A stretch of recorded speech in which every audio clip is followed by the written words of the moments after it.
शिवसेनेत फूट पडल्यानंतर मोजकेच निष्ठावंत शिलेदार उद्धव ठाकरे यांच्या सोबत राहिले। फुटीनंतर निर्माण झालेल्या संकटाच्या काळात हे निष्ठावंत उद्धव ठाकरे यांची ढाल बनली।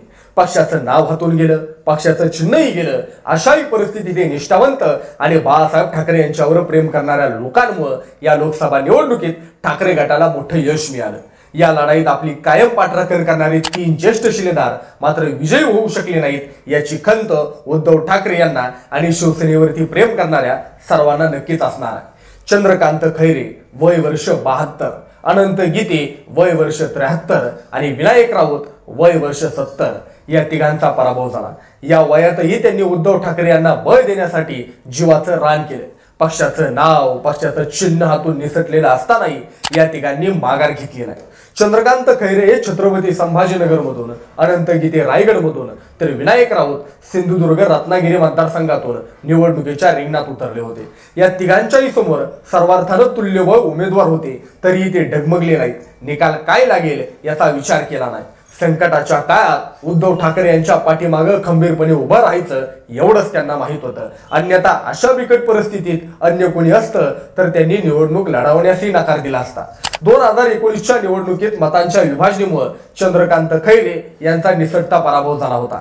एमआयएमचे इम्तियाज जलील विजयी झाले होते। या निवडणुकीतही मतविभाजनीचा धोका होताच। असं असतानाही खैरे यांनी हट्टानं उमेदवारी पदरात पाडून घेतली। त्यांचा सामना एमआयएमचे इम्तियाज जलील, शिवसेना शिंदे गटाचे संदीपान भुमरे यांच्याशी झाला। खैरे हे अनुसूचित जाती जमाती, भुमरे हे मराठा आणि इम्तियाज जलील हे मुस्लिम मतांची विभागणी झाली। राज्यभरातील मुस्लिम मतदार महाविकास आघाडीच्या पाठीमागे असल्याचं दिसत होतं।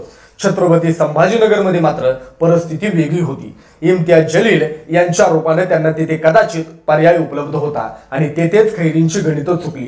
मराठा मतदार भुमरे यांच्या पाठीमागे एकवटले आणि खैरे यांचा पराभव झाला। खैरे यांना पक्षानं खूप काही दिलंय। संकट काळात त्याची परतफेड करण्याची खैरेंची इच्छा अपूर्ण राहिली। राष्ट्रवादी काँग्रेसचे अजित पवार गटाचे प्रदेशाध्यक्ष सुनील तटकरे हेही सर्वार्थाने तगडे उमेदवार। त्यांच्या विरोधात लढण्यासाठी अनंत गीते यांनी आधीच बाहेर सरसावल्या होत्या। त्यांनी तटकरे यांच्याशी 2 हात केले। शिवसेना आणि राष्ट्रवादी काँग्रेसच्या फुटीमुळे उद्धव ठाकरे आणि शरद पवार यांना राज्यभरात सहानुभूती मिळाली।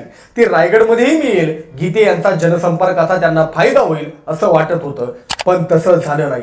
गीते यांचा पराभव झाला, मात्र त्यांनी झुंज दिली। विनायक राऊत यांचा सामना तर एका मोठ्या शक्तीसोबत होता। ती शक्ती म्हणजे माजी केंद्रीय मंत्री नारायण राणे आणि त्यांचे 2 पुत्र आमदार नितेश राणे, माजी खासदार निलेश राणे। शिवसेनेत असताना नारायण राणे यांना बाळासाहेब ठाकरे यांनी मुख्यमंत्री केलं होतं। नंतर मतभेद झाले। राणे शिवसेनेतून काँग्रेसमध्ये गेले, तेथे त्यांचा 2 वेळा पराभव झाला, पण काँग्रेसने त्यांना मंत्री केलं। तिथूनही राणे बाहेर पडले आणि भाजपवासी झाले। कोकणात राणे यांची ताकद मोठी आहे, तरी राऊत मागे हटले नाहीत। राणेंच्या समोर ते घट्ट पाय रोवून उभे राहिले। त्यांच्याशी नाव सारखा असणारा आणखी एक उमेदवार उभी करण्याची चाल खेळली गेली होती, त्याचाही फटका राऊत यांना बसला। शिवसेना मुंबईच्या बाहेर हातपाय पसरू शकत नाही ही विरोधकांची टीका कालांतराने खोटी ठरली। 39 वर्षापूर्वी 8 जून रोजी छत्रपती संभाजीनगरमध्ये मराठवाड्यातील शिवसेनेची पहिली शाखा स्थापन झाली होती। त्यानिमित्त चंद्रकांत खैरे यांनी शिवसेनेचे पक्षप्रमुख उद्धव ठाकरे आणि आदित्य ठाकरे यांची सदिच्छा भेट घेतली। यावेळी तिघेही म्हणजे चंद्रकांत खैरे यांच्यासह विनायक राऊत, अनंत गीते उपस्थित होते।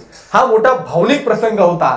तेथे उपस्थित सर्वांच्या मनात काहूर माजला असणार। उतारवयातही हे 3 शिलेदार आपल्यासाठी लढले, पण ते विजयी होऊ शकले नाहीत याची हुरहुर उद्धव ठाकरे यांना नक्कीच लागून राहिली असणार। अशाच घडामोडी जाणून घेण्यासाठी आमच्या बोल रे भावा या YouTube चॅनलला सबस्क्राईब करा ही विनंती। धन्यवाद।